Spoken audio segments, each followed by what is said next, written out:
All right, everybody, we are live again. Dynasty Mirror Search for a Guru.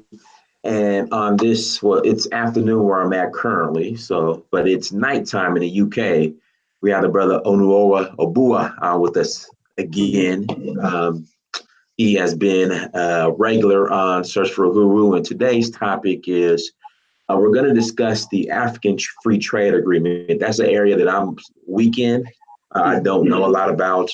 And then also too, Ọnuọra has released part 2 of his documentary. So we're going to get into that as well. So Brother Abụah, thank you so much for joining us once again from the UK. As usual, thank you for having me, my brother. I appreciate you accommodating me. All right, free trade agreement. So for those that don't, let's start off from the basics. What exactly is free trade? I'm guessing, if you have Nigeria. Did Nigeria sign on? Because at first, didn't they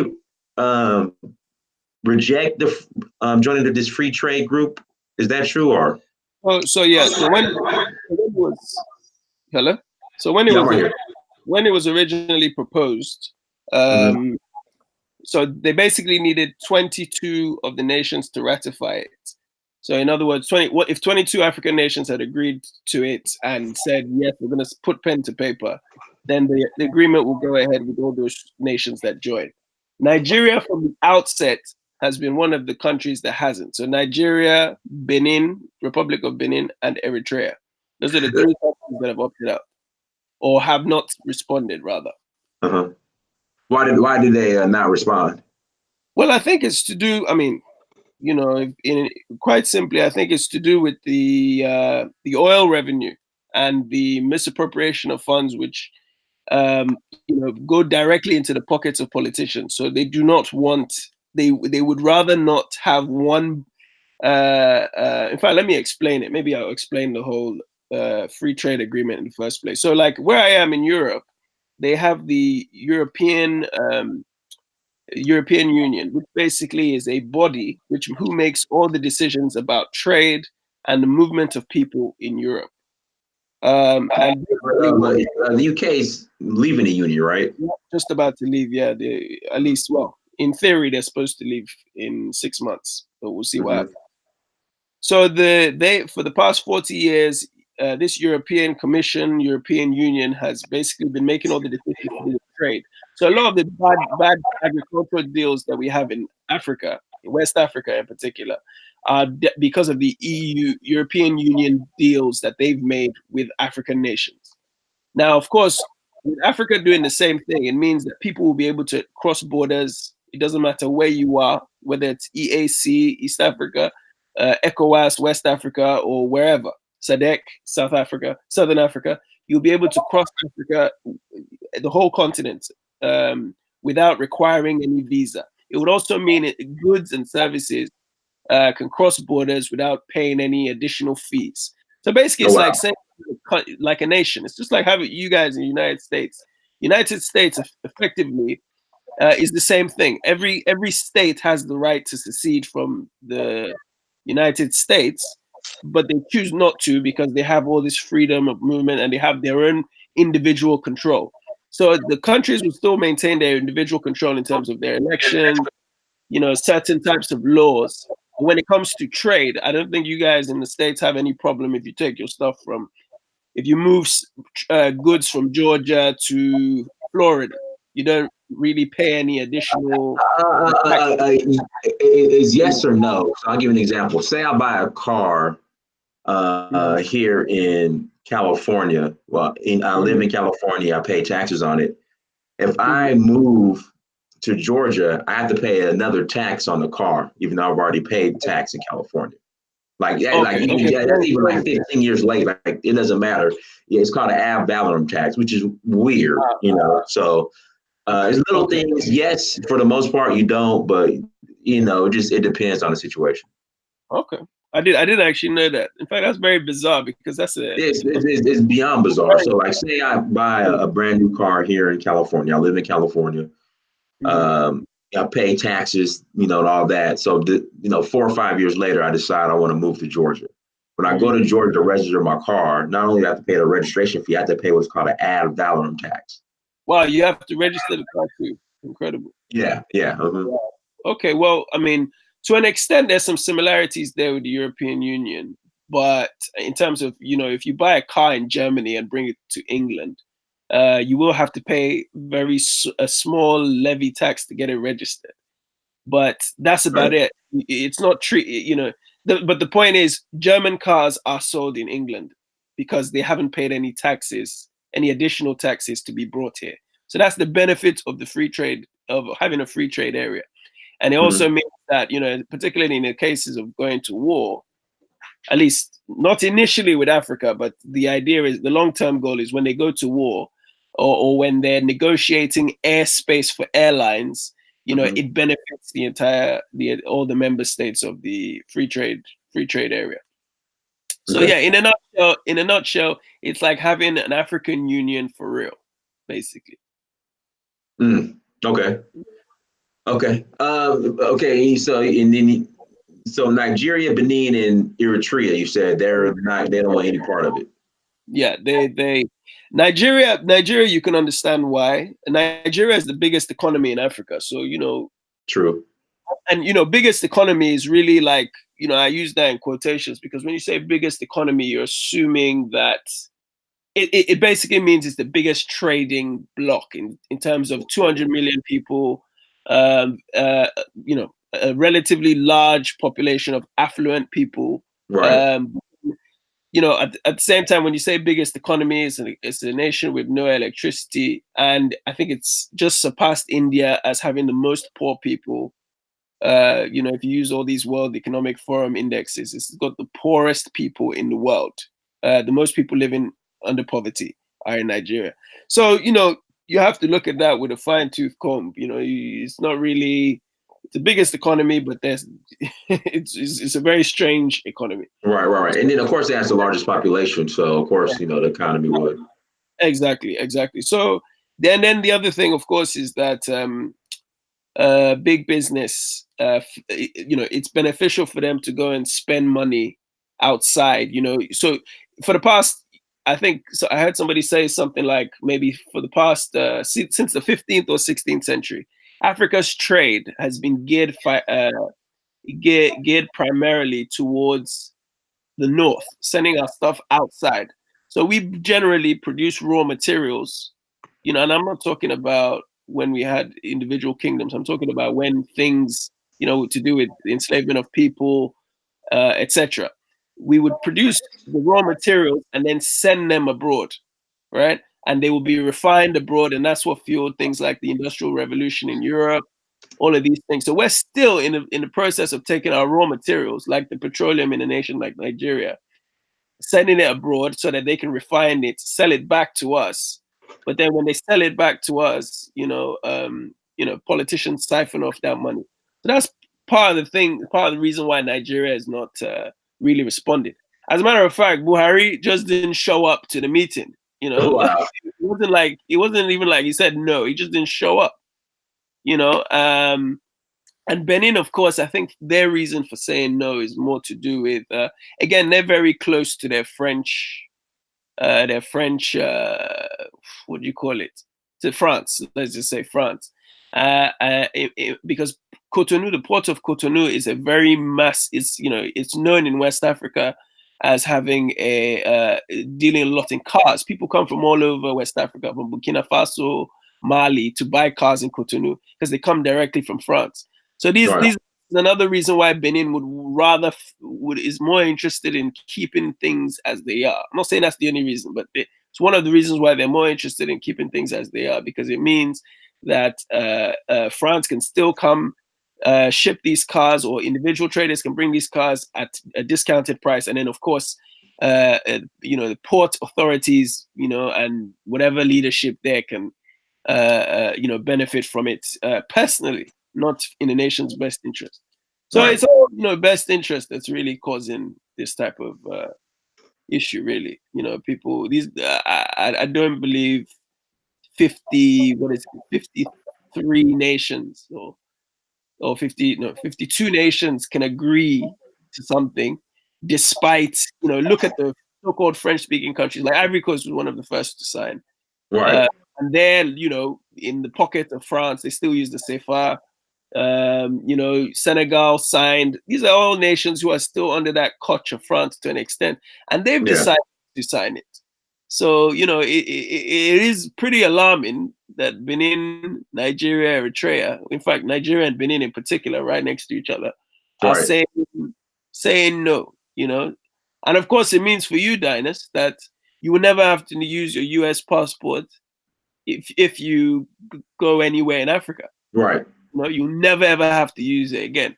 You know, use my ECOWAS, my Nigerian passport. In fact, there's the new they proposed it in 2016, and I think they were supposed to have started from 2018. This new African Union passport. Right. So we actually had a meeting with the ambassador to America of the African Union ambassador to America.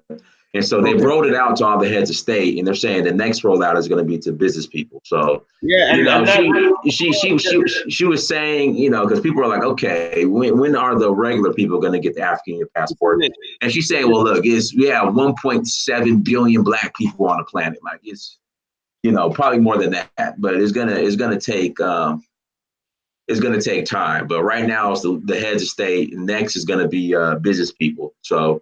But I met with her. We met with her last Tuesday actually. Okay, good.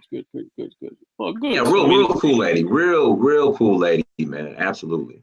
Good. You're making these contacts. That's good. I mean, yeah. I mean, look, if that for a lot of people, even just having this free trade area, you know, means that, you know, life is a little bit easier. And also, if you think about it, if you look at Europe, for example, I can take a flight from here to Munich, right? Like, all right. The equivalent, Munich is like, I don't know, 1,000 miles away from here, 2,000 miles. I don't even know. That's in Germany, and I could spend about £20, so say $30 on a return flight.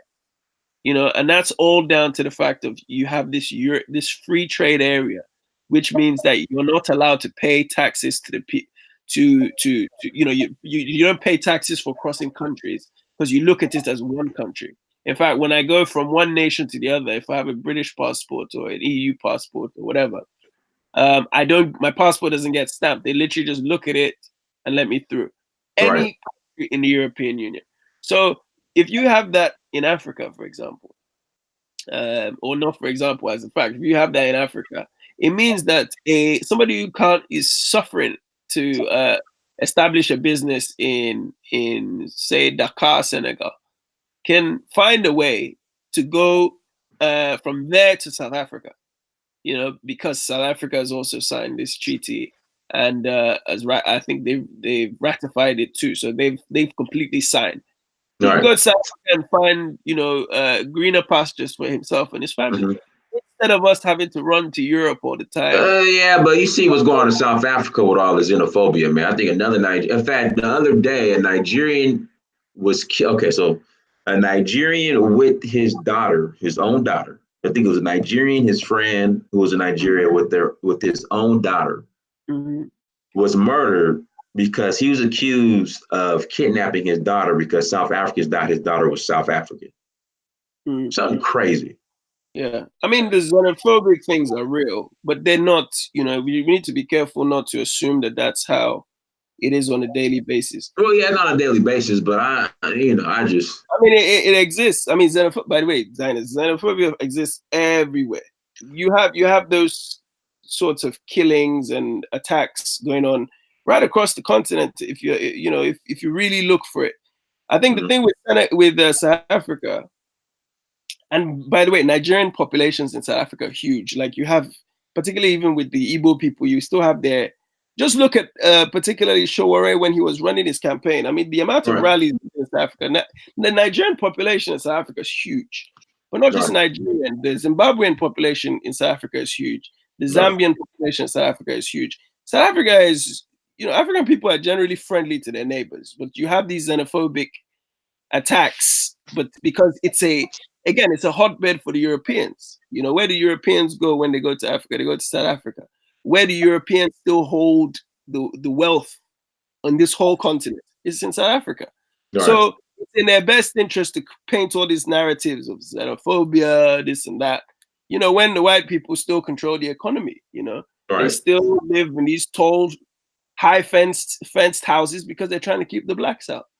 So, you know, anyway, the point I was trying to make is, you know, the benefit of this thing means that rather than always going to Europe, we can find ways to solve our problems in Africa. So that's why I think it's extremely beneficial. I've been an advocate of this thing since they first proposed it. All right, let me read some of these super chats real quick. Shout out to everybody who super chatted. Gregory White, thank you, brother, for your ongoing and continued support. Miss Onsunola Esrum, thank you for the super chat.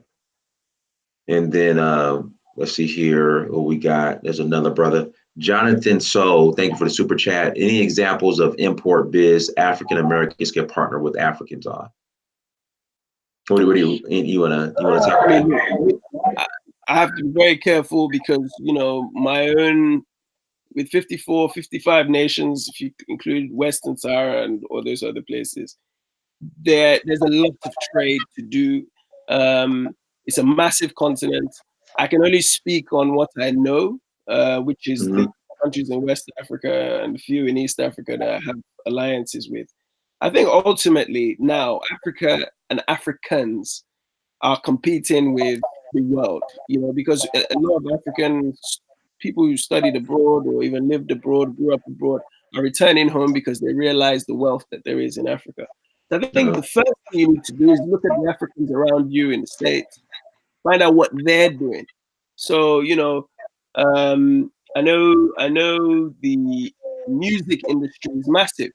And I know even though there's still not a lot of desire from the African musicians to move to the States because they're making so much money in Africa, there's still those that want to make those contracts in the States.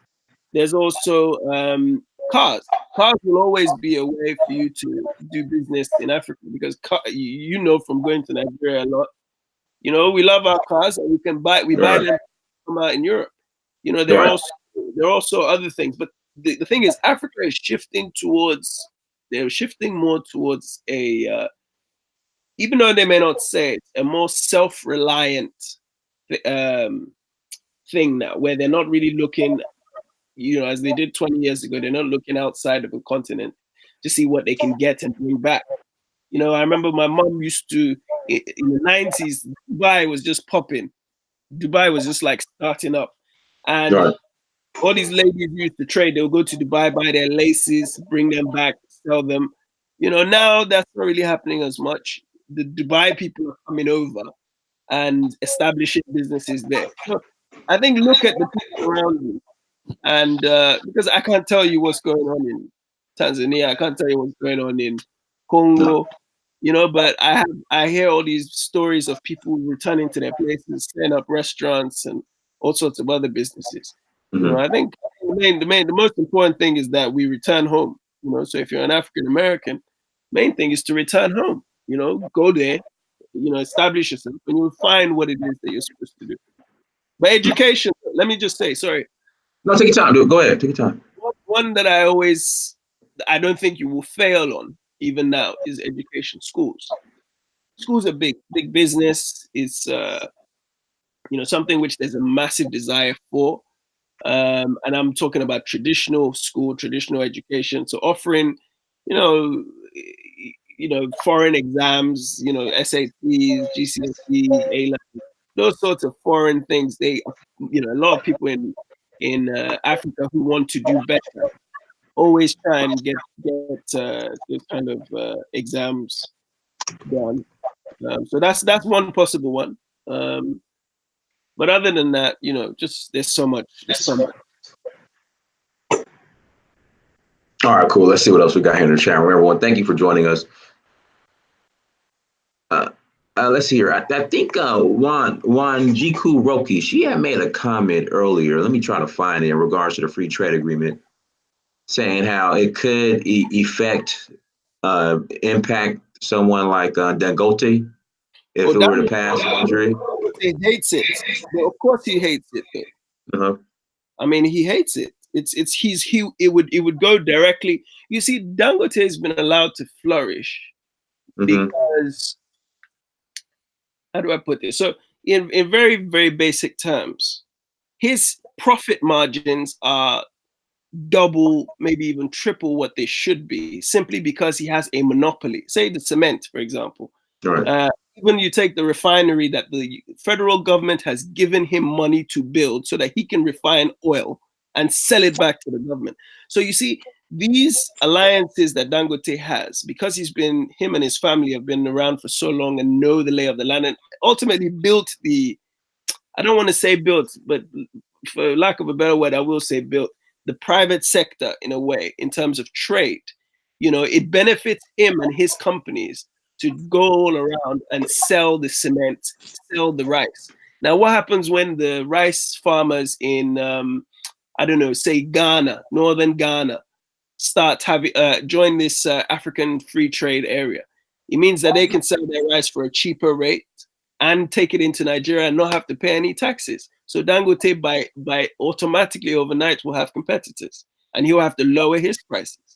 So Dangote is in direct opposition to this, and it's obvious why. He benefits from this more than anybody. And it's not just Dangote. I'm sure there are many other examples in I'm sure in Angola or Gabon. The Angola's the daughter of the president. I forget her name. The daughter, say that again. What? The daughter of who? Of the president in Angola. What's his name? Dos Santos. Isabella. Yeah. He's no longer president, but yeah. Former president. Excuse me. Yeah. I mean, they're big into, so they've effectively built up cities. They're big. Yeah, but you know how she pretty much got her wealth, though. No, exactly, and that's what I'm trying to get at. People like that, when a real estate company from Kenya, which has foreign, maybe foreign investment, comes and establishes a company, a real estate project in Angola. Because of this free trade agreement, it will put them directly in competition with her. Right. So all these people who are very comfortable, will be under attack. So I'm not surprised Dangote is annoyed by it. None of us should be. Now, somebody in the chat was saying that there are other cement producers in Nigeria as well. And then another thing, too, just about every country I've been to in Africa, Dangote has a presence there. So, I mean, him being able to set up in other African countries, do you think that's part of a monopoly too, or? Oh yeah, but the monopoly is set up because, like say, I think the EU has a deal where they allow chickens to, I forget how it works exactly, but to do with the chicken poultry, basically. In Ghana, they found scientifically that it's a better conditions for chickens to be bred in Ghana and then be sold to Europe, right? Okay. Deal that they have in place with Ghana. You remember Macron went to Ghana a year ago, and was, even though the president was very critical of him, they were still signing deals that effectively brought French colonialism to Ghana. Like, for example, French to be making French one of the primary languages to be spoken at school. But that's yeah. Anyway, the point I'm making is, like I said before, we have this situation in Africa at the moment where we have primarily sold our raw materials to the north. We've sent them to Europe. We sent them to the United States. We have deals in place now in many countries where, like the cement, like the rice, like the coconuts, like the peanuts, like the oil, palm oil, which is major, has been for 200 years. Things like that are sold directly as raw materials, not refined. You look at even in the cars, the car plants you find all across. You coming into Lagos, you see Volkswagen, big massive Volkswagen, where they assemble cars there. In the north of Nigeria, for example, they have the Peugeot plant, and it's been there for 30, 40 years. So these are things which the revenue is always going back to Europe or America, whatever the case may be. So the idea that Dangote is being able to trade all around is because he doesn't have any direct competitors. all the cement, if people are not buying the cement from Dangote, who has it cheaper price than, say, the cement that we create and then send to Europe, and then we have to buy back, then he's going to be in a great position. And also, it's the same thing with, and we talked about chicken last time, the poultry. Poultry. We're buying the GMO poultry. Why are we? Nigeria, I think, imports 60% of its food. But just think about that. As big as Nigeria is, they import about 60% of its food. I mean, does that make any sense for a country with that much vast agricultural land? Do you know how much empty land there is in Nigeria where there's nothing going on? So these are the things where, Dangote will have a monopoly because he's one of the few who has enough capital to trade across the continent without having to rely on Europe or America. Right. He's established that for a long time. Let's see what we got here in the trade. Well, so let me ask you: is the African Free Trade Agreement, is it a win for Africa?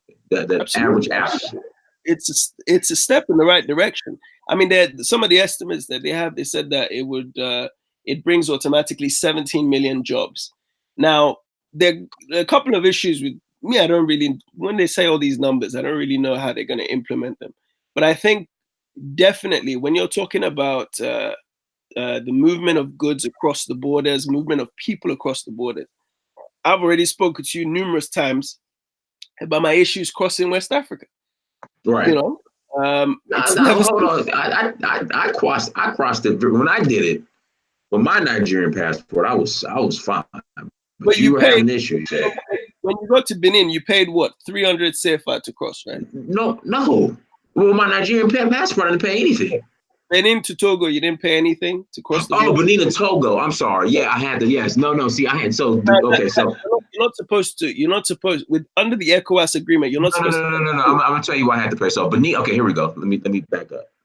Benin to Togo. Okay, here we go. No, yeah, Benin to Togo, I didn't have to pay, but because I was leaving out of Togo when I came in Togo with my U.S. passport, I had to pay to get my visa renewed for my U.S. passport.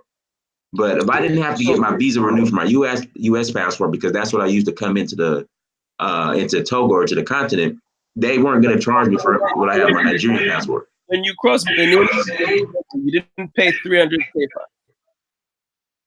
No, I had to pay more. No, not with my Nigerian. No, but since I don't know because I was you're fortunate, or I don't know. No, I didn't have to. No. There's a 300 CFA. No, because I'm looking at my passport right now. I got a. Okay, that's from Benin. That's Nigeria. No, I didn't have to. No, but and they coming from Nigeria to Benin, I didn't have to pay. No, Nigeria to Benin, you're not supposed to pay. Yeah. Benin to Togo. So the idea. So anyway, at least in the last 2 or 3 times that I've done it over the last year, that's what I've experienced. Crossing the border, if you're from Ghana or Nigeria, so the English-speaking countries, they make you pay 300 CFA. Now, on one occasion, I argued about it and I didn't pay. So it's kind of an unwritten tax that they collect, which goes directly in the pockets of the police. Now, the point I'm making about this whole free movement is, in theory, even the ECOWAS agreement, you're not supposed to pay anything. You're even supposed to be able to cross the border with an ID card. Right? But listen, people were crossing the border with their ID card. I was watching people cross with their ID card. Those tend to be people who are Beninese or Togolese. If you're a Nigerian crossing from Benin into Togo, you cannot use any ID card. It's impossible. The local people, because my cameraman, for example, when I was going to shoot my documentary, he could cross with his ID card. Mm-hmm. But with my Nigerian passport, and they explained it to me. They said, look, if you're Nigerian or Ghanaian, everybody understands the rule, Mm-hmm. Anyway, that's neither here nor there. The point of the matter is, when these goods and services are crossing all across Africa, these are some of the obstacles that we're going to have to really tackle. Are people still going to be, molested? Are goods going to be taken away and seized? That's where the issue is going to be. We're going to have to go the African nations are going to have to do a very good job, and their leaders are going to have to do a very good job at making sure that there are no issues with this, because people have to be able to move freely without any obstruction. You shouldn't be judged based on your passport or your nationality. You should just be allowed to move freely. So that's where, this is where it's a benefit for Africa. But once we have to get the nuts and bolts dealt with. Okay. Let's see. Somebody just in the chat room had posted it, made a comment. I'm trying to let me go up and find it.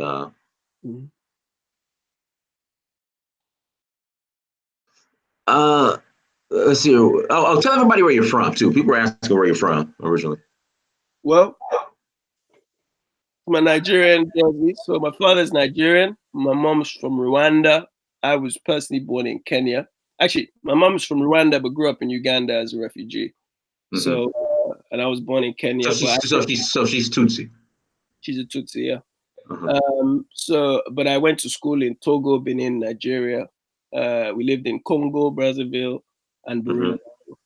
Mm-hmm. So you've been all over the place. Yeah. And that's the thing. I still haven't even been to 50% of the countries on the continent. True. That's just how, it's a massive place, and I still have to make my way through. Like, I only went to Mali for the first time last year. Mm-hmm. Senegal for the first time last year. But yeah, I'm an African boy. I'm an African boy. And that's why I try and be an advocate for the whole of the continent. Mm-hmm. Don't be, we have this like village kind of attitude. If I go back home, I'm only going back to my country or my village. That's the only way we don't even think, when we name our children, we don't even think about, let me name my child a beautiful name from Zimbabwe or from Botswana. We're always thinking about, okay, I'm Nigerian, therefore. Like my children, I can't say their names, but my children don't just have Nigerian names. They have, my little daughter has a Kikongo name. My other son has a name from, what do they call it? Burundi area. So, it's very important to like look at the whole continent. It's our place, it's our land. You look at the Bantu migrations. At some stage, our ancestors have lived all around the continent. So, we can't be like, you look at these Europeans, Right. These Europeans, they had Norman invasion, and then the French moved to England.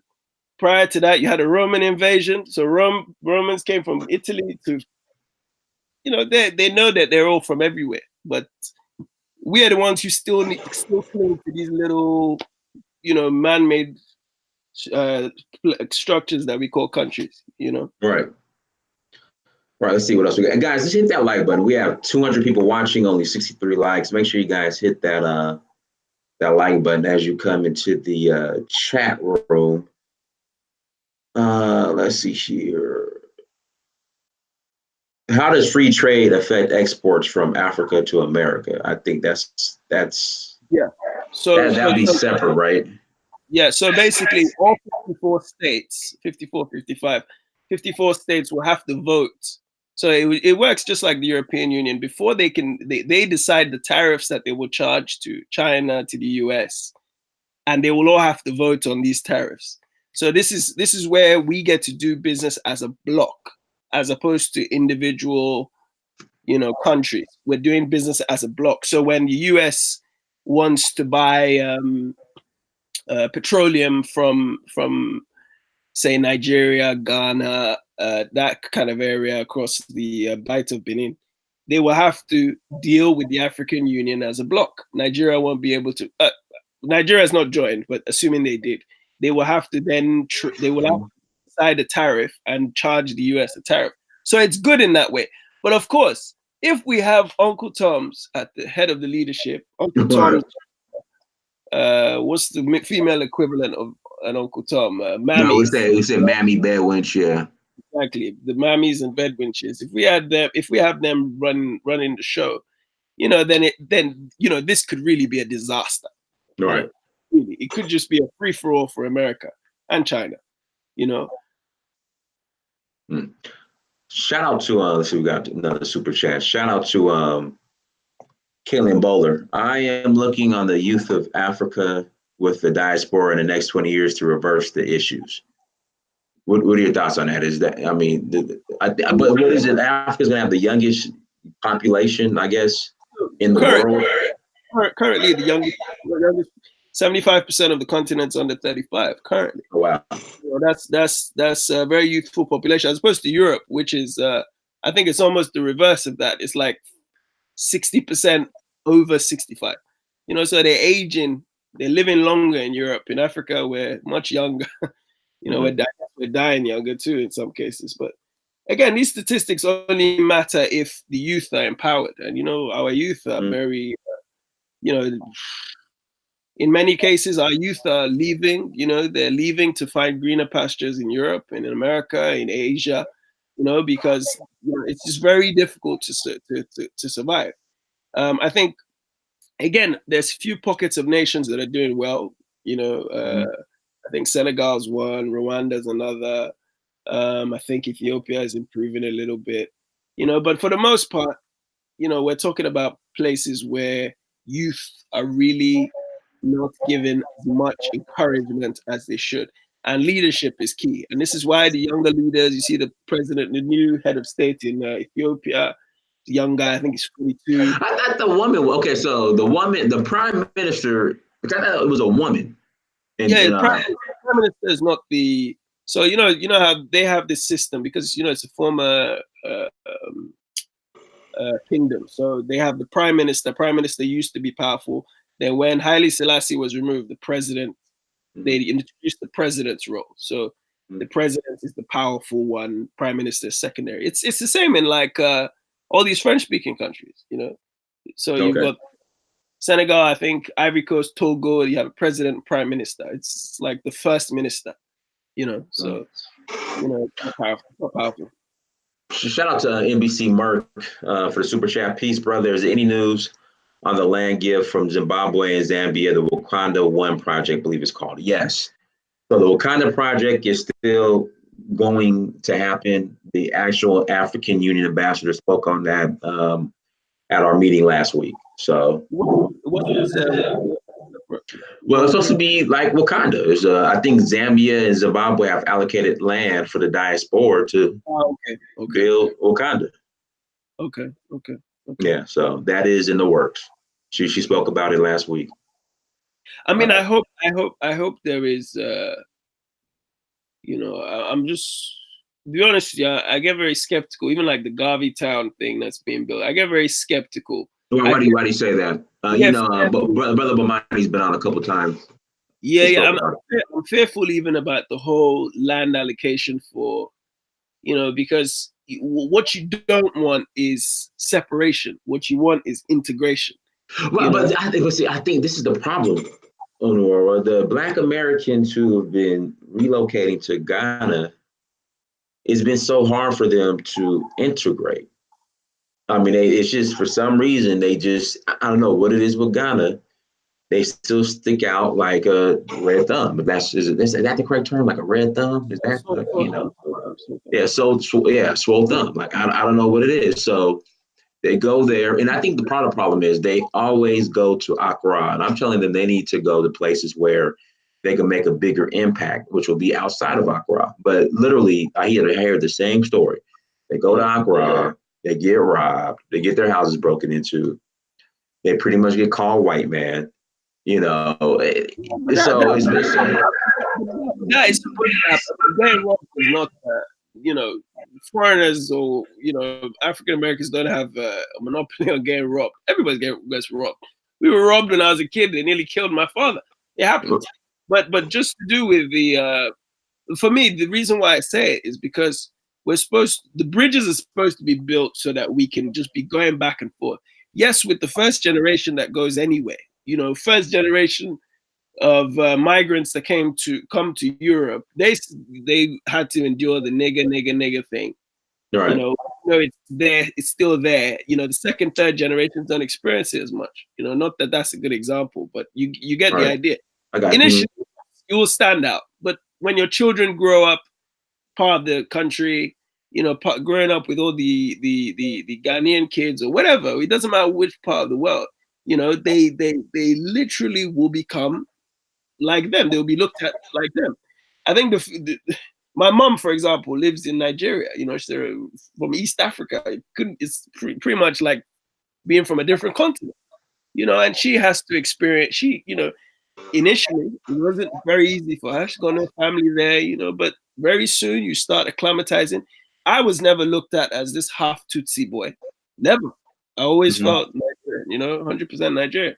So what I'm saying is, the separation only fosters that kind of you know, envy. It's like, oh, you know, because without question, African Americans, you know, for the most part, you have the most exposure to the world. The ones that will move to Africa, you have more exposure than the locals, and so there's a tendency that they might be looking down on the locals, and instead of us saying, you know what, we're all one.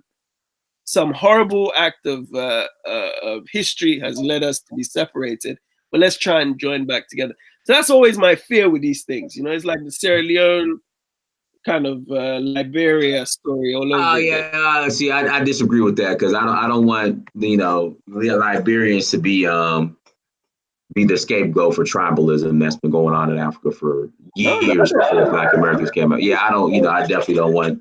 No, but they're not the scapegoat for tribalism. I mean, tribalism is something which Africans are accused of every day. Like Nigeria, what they say the problem is with Nigeria, with the leadership. What's the major complaint? Tribalism. This is a thing which the entire Black world suffers. Even colorism is a form of tribalism. You see, we have to really just start looking at each other as just Black. We're Black. It's not I'm from there. We're Black. Let me ask you this real quick. And Holism, who's in the chat room, says, well, why is everyone threatened by, I guess, Black Americans having their own on the continent? You know, Kenyans don't, and have everyone else has their own nation except for Black Americans. Why is everybody threatened? As far as having their own land on the continent, how would you respond to that? Threatened? Yeah. I don't know if anybody's threatened. I think the fact that the African governments are giving land for this thing means that they're not threatened. I think my view, I'm always looking at it as a Black man, you know, not in Africa. I think it doesn't matter where you are, you're African, you're Black just like me. All right. I think the issue is if we start saying, you know what, you're Black with a caveat and you have a special area, what you're doing is creating the separation. You see what I mean? I'm saying, look, we're all African. You have the same entitlement to the country or to the continent as I do. Go back and do whatever you want to do. You know, that's where my issue lies. My issue is not so much about, you know, give them land, and who's to say them? Even the concept of them. You're African. Right. The same entitlement as I do. You know, and I think when you start separating, it creates this, you know, a natural, you know, we were talking about xenophobia in South Africa. You have people who, you know, the common story is obviously about Nigerians. Nigerians go to South Africa and we hear the story of Nigerians being beaten, killed, and all this type of stuff by South Africans. But these are Africans. They're all Africans. But because of this kind of stigma and understanding of, you know, this is our land, this man-made country, by the way. South Africa is a man-made, there's no such thing as South Africa, right? This is some European people who decided to call this area South Africa. And now these Africans, even though they're from different parts, are fighting with each other. Right. Now, who owns this place that is not really South Africa? You know what I mean? Right. That's where my issue is. I mean, I don't really care. I just want everybody to come back home. Like I want us to at least even recognize home as home for all of us. The Haitian. Hey, Ọnuọra, do you mind if Holub comes on for a couple minutes? Holub. Yes, brother, my brother from the BIO. Just so you can hear his point of view. Holub, do you want to come on? Holub, type yes in the chat room if you want to hop on. for a few minutes, and after that, we get into your part two of your documentary as well. But go ahead and continue. So yeah, so that's just what it is. I just very fearful about, you know, creating more, because, you know, look, you look at how, you even look at how, you know, the way the manipulation happened, and, you know, see how Africans were selling themselves into enslavement. You know, there had to be a buyer who was from outside, right? And there had to be, obviously, quite naturally, some Africans who were okay to do it, who were happy doing it. This is all, look, you know, because, and the reason why it happened, of course, is because they didn't see each other as Africans. They just saw each other as, you're Ashanti, you're Ghana, you're whatever. You know, they were looking at the separations. But now that we live in a world where the separation has nothing to do with being South African, being African American, being Nigerian, it's just black or non-black. I think we have to look at each other as just black first. Let's all be black together. Let's not be, I'm a black from this place, I'm a black from that place. That's my issue. And that's why this free trade area is a great idea, you know, because hopefully in another 100 years, you know, you could go to Senegal and meet somebody who's a Kikuyu, and he'll tell you that, oh yeah, my grandfather is from Kenya, you know, but he sees himself as a, you know, Senegalese or whatever, you know what I mean? So that's where the benefit of like non-separation comes in. Okay. So for example, so Tutsis in Congo, they see themselves as Congolese before they do Rwandan. Is that where you're getting at? I don't know. I mean, look, Tutsis exist even in Burundi. But true. Yeah. Okay. Yeah. You're right. Okay. You know, but we've been because Burundi is created by the Belgians. We've grown up thinking that, oh, Burundi is separate. Even though we're Tutsis, we speak the same language, we're separate from Rwanda. You know what I mean? You know, like the Yorubas in Republic of Benin and Yorubas in Western Nigeria. Yes, they may be the same language, same everything, but they've been made to feel like they're two different nations, and that's the problem. I don't know, the Yoruba chief that I met in when I was in Benin Republic, he seemed like, you know, Yorubas all over. You know, the Yoruba in Benin same as Yoruba in Nigeria. But in practice, it's not that straightforward.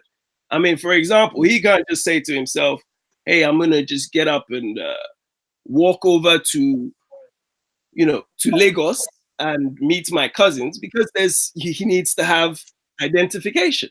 You know, it's you know, these nations. You see, I'm talking about the separation that's created by the Europeans. I'm not talking about you know, in theory. And also, even you look at the language he would have learned in school. He would have learned French. One would have learned English. So if their children don't happen to speak Yoruba, it's very difficult for them to even connect on that level. So then they're like, oh, I'm Beninese, you're Nigerian. You know what I mean?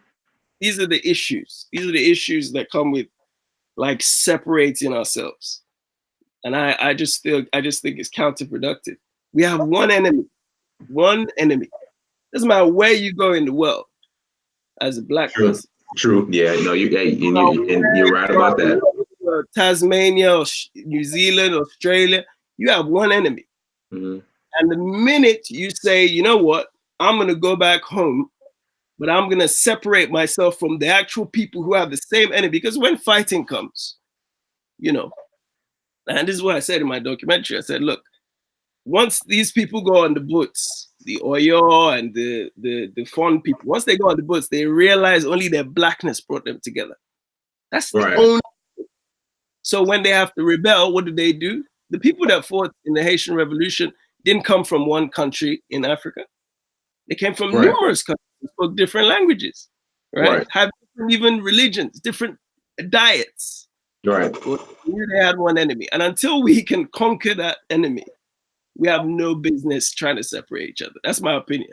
You know, you may disagree. It's just, you know, I think these are some of the things where, you know, and even the colorism aspect too. You know, this is, like I said, it's a form of tribalism. Tribalism, we just seem to have this tribalism, which is ingrained in us to separate ourselves from one another. you know. All right, brother. You want to hop in? We can start. We can start speaking on your documentary, part 2. Yes. Oh, real quick. With the African Free Trade Agreement, do you think Africa will ever come to a point where we'll have just we would all have the same currency? You see, now that's a very good question. Do I think it will happen? Yeah, us having the same currency. So you see what's going on in France with the Gilets jaunes? Just this last. I still don't know what's going on with France and the yellow vest. Yellow vest. So the Gilets, so basically, I mean, effectively, France became it's the same. You know, you get this clamoring from the right wing, you know, because people are, you know, inflation is going up to an extent. People can't afford to do the things that they wanted to do. Things are expensive. And so you get protests, you get riots. You look, France has had numerous riots. In England, you had riots in about 7 years ago. Everybody's like, you see, even with the election of the vote for Brexit, you see all the different factions all across Europe saying no more immigration. People are getting frustrated. So the Gilets jaunes are basically saying, you know, they put on the yellow vests to say that because the yellow vest is something that you wear to show if you're a driver, for example, so that people can be alerted to you. So it's a political thing where working class people have decided to protest the issues that have been going on. And basically the catalyst for that happening was France had proposed this new, effectively a tax. And these people started protesting about it. Eventually, President Macron had to rescind the tax. And he didn't really rescind it. He just said, you know what, we're going to pay you an extra 100 euros. And so these people have been 100 euros per month. And so it's not really benefit. It's not really fixed the problem. It's just kept it going. But anyway, what I was trying to get at with the franc CFA, the French franc, which is bankrolled by France, which 14 countries, 14 countries use. Who really, you know, it's a form of employment. The thing is, you can't even use the CFA in France. You can't even use it, exchange it or nothing. You can't. I mean, you look at, I think most countries, I think with the exception of, I think the only currencies I've ever seen being able to be changed before from Africa, I think I saw the Egyptian pounds, the rand from South Africa, of course. I think Kenyan shillings, maybe. I was able to exchange the shilling when I came to America at my bank. Yeah. For the most part, our currencies don't mean anything. But the France one is so ironic because this franc CFA, presumably, is a French run. Well, it's owned by France. It's printed by France. France, which, by the way, doesn't even use their own French franc anymore. They use the euro, which is a European-wide currency. They stopped using the French franc about 18, 19 years ago. Mm-hmm. And by the way, the French franc, talk about inflation. If you used to go to France in the 90s, like the late 90s, like the way you buy, so when you go to buy like, you know, maybe like a meal in Abidjan, for example, you pay like 3,000 CFA. Mm-hmm. That's how it was in France. You'd pay like 3,000. It was so inflated. Same with the lira in Italy. So these people are just hypocrites. Their money was useless. They joined the euro and now they, you know, they continue to print the rubbish currency. So, you know, I think a lot of countries are clamoring. If you look at the recent election with Senegal, you know, there were a lot of, not just Senegal, even how did Macky Sall win again? I mean, in a way, you could look at Macky Sall and say he's a despot or whatever, right? But you know, he with him has come a lot of investment, stability into Senegal. You know, Senegal had a dictator from independence till was the 90s. So and Macky Sall is, you know, seen as one of these younger leaders. You know, investment has come. I mean, there's constantly stuff being built up, not just by France, but I have to say France is a major stakeholder in Senegal. So him winning, I mean, you keep in mind the mayor, I forget his name, who's in prison, who was one of the main oppositions. There's the other one who's in exile in Qatar. He didn't really have major opposition, you know. So, you know, it's going to happen. I mean, this whole election game, across the continent, sometimes you can't really take it seriously. Look at Yaya Jammeh in Gambia. He didn't think he would lose, but this former security guard ends up winning.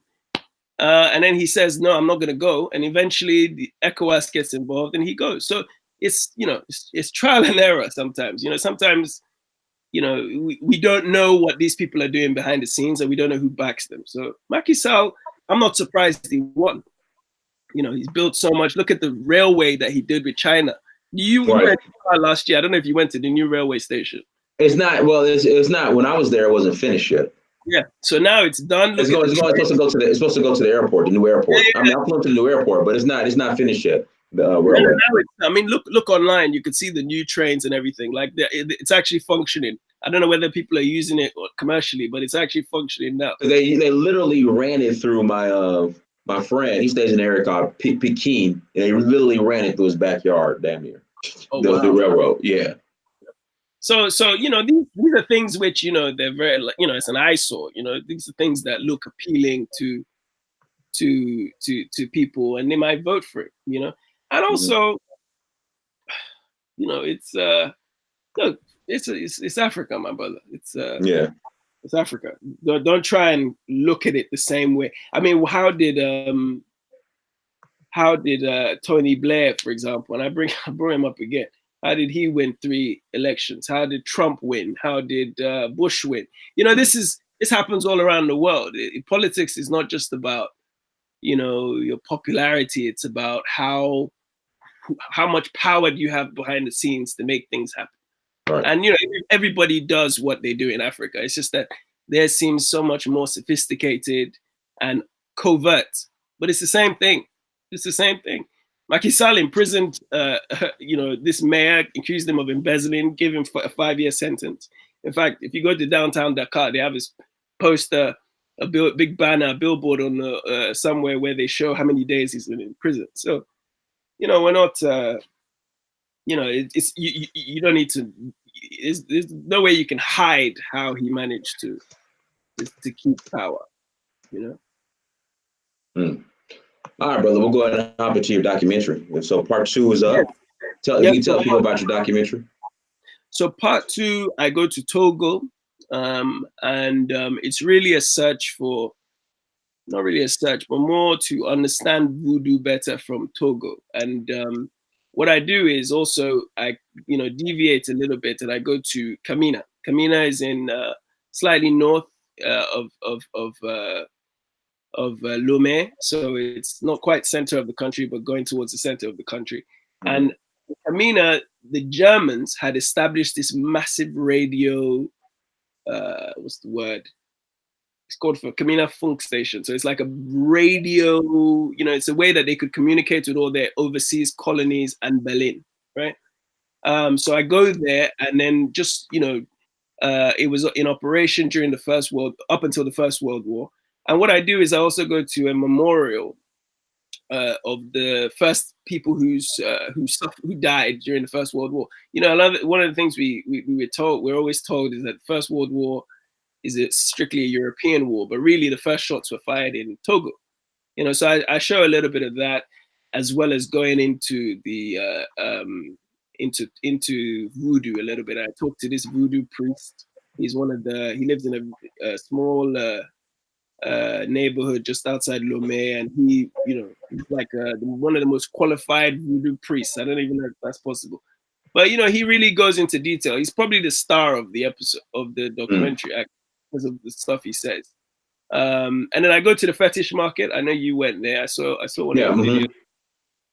I go to the fetish market where they explain a little bit more about what what these so-called, and I hate the word fetish, but well, that's a European word, but that's kind of like everybody recognizes. So exactly. So the fetish markets, we go there and we, kind of uncover, demystify some of the perceptions about voodoo. So it's it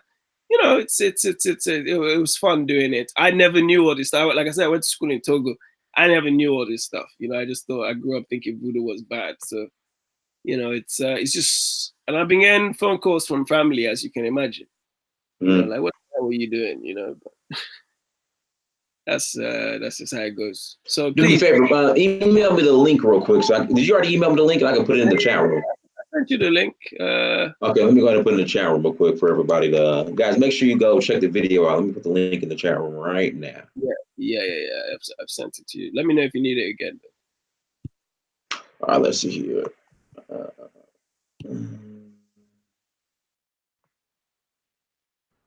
Yeah, we got it right here. I'm about to put it in the chat room right now. Okay. Thank you.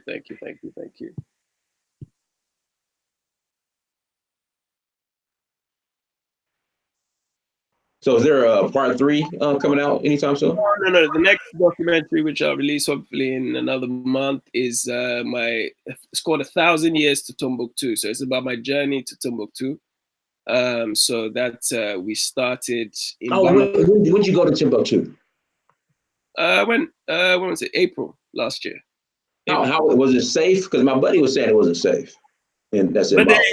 It's a no-go zone, particularly for foreigners. But people still go there. I mean, we in fact 2 days after we left, there was they blew up the airport. So in fact, my guide was. We went by road though. We went through the desert. No, like those horrible trucks, like uncomfortable 9-hour drive through the desert, no roads, no nothing. Stopped a few times at rivers and so on.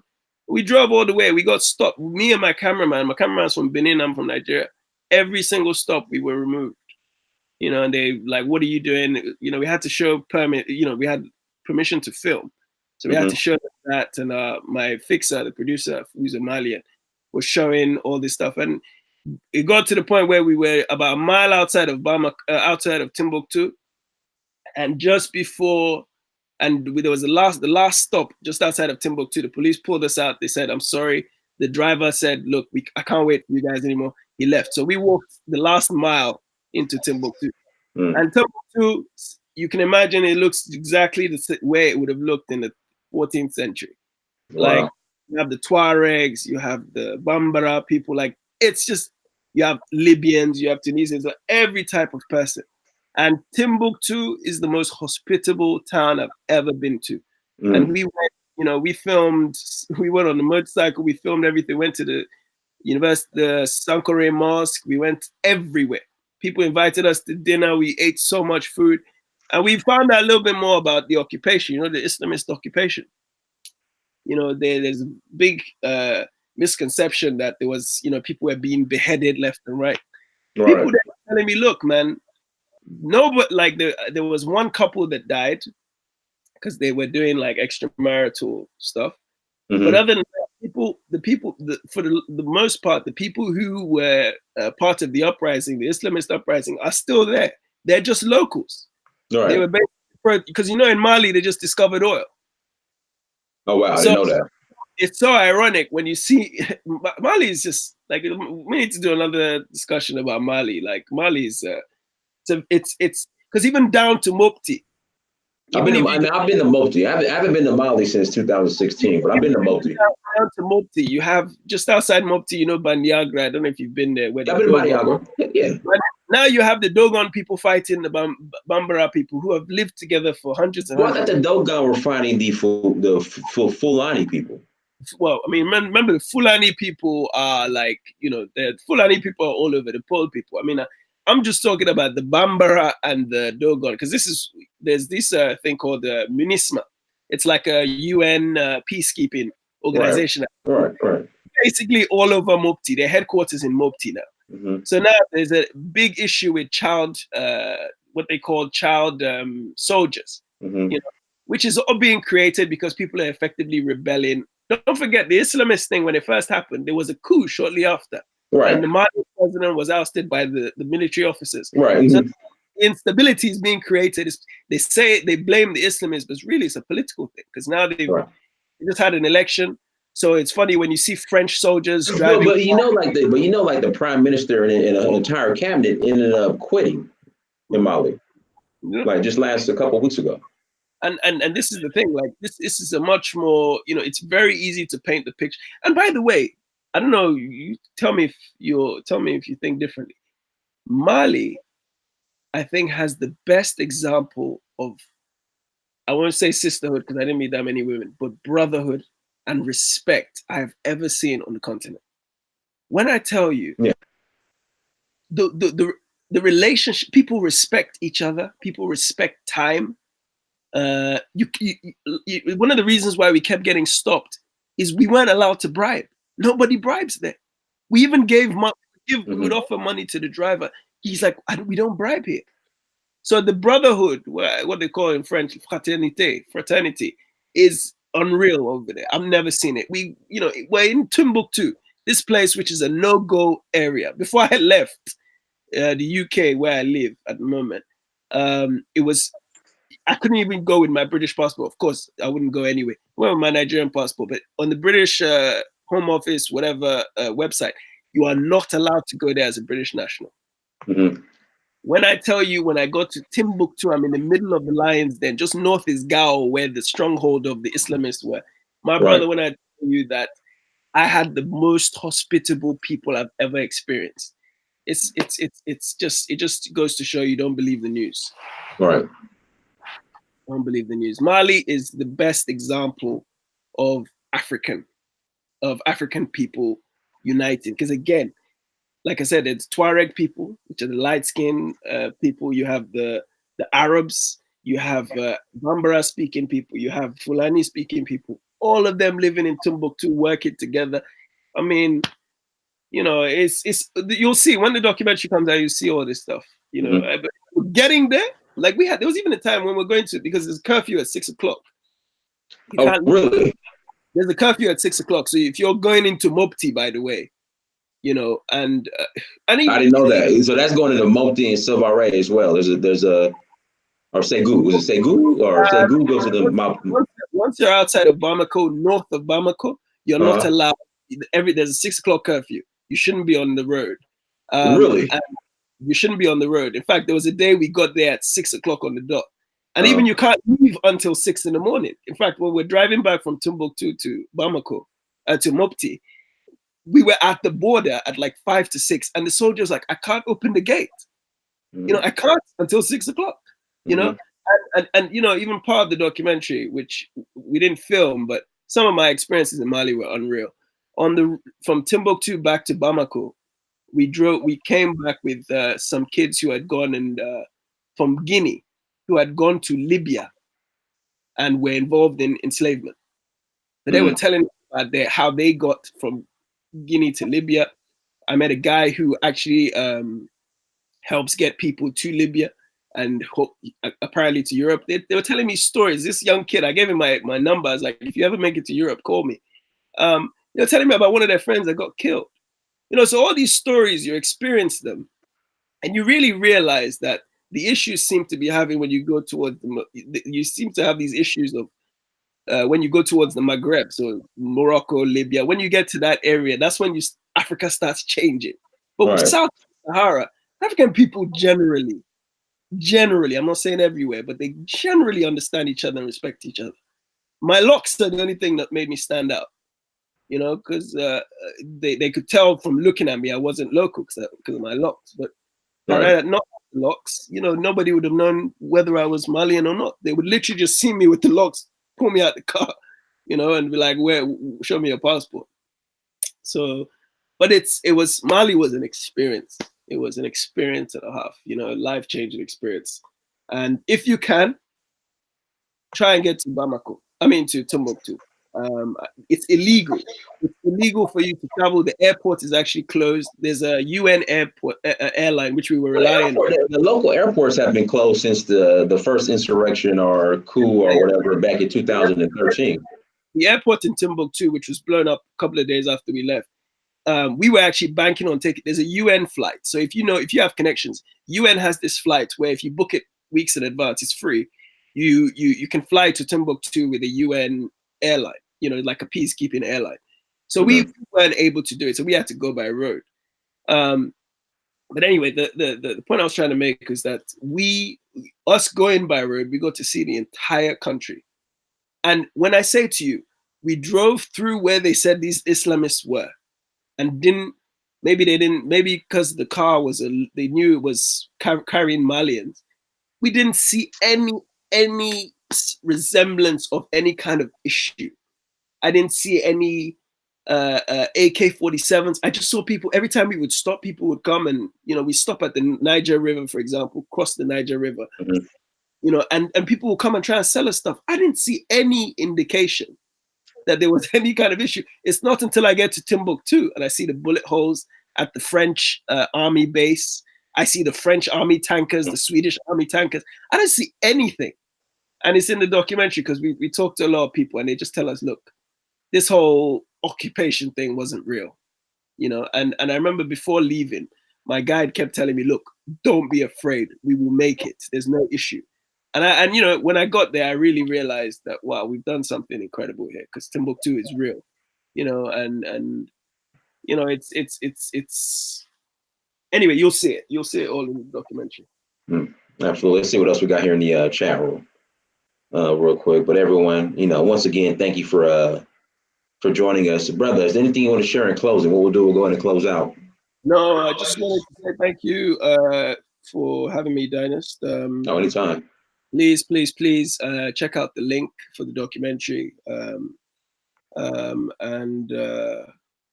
was, did you say Holip was coming on, or you didn't? No, he's not. He has to go to work. So. Okay.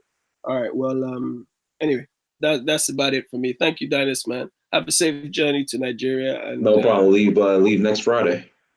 Yeah. Okay. Well, a couple of days before my missus. So. Yeah. So, guys, everyone, thank you so much for joining us. Make sure you go to search for Huru on Instagram, Snapchat, Twitter, and Facebook. Make sure you like, share, and subscribe as well. Also support the Brothers documentary. Until next time, family, Dynast Amir, search for Huru. Peace.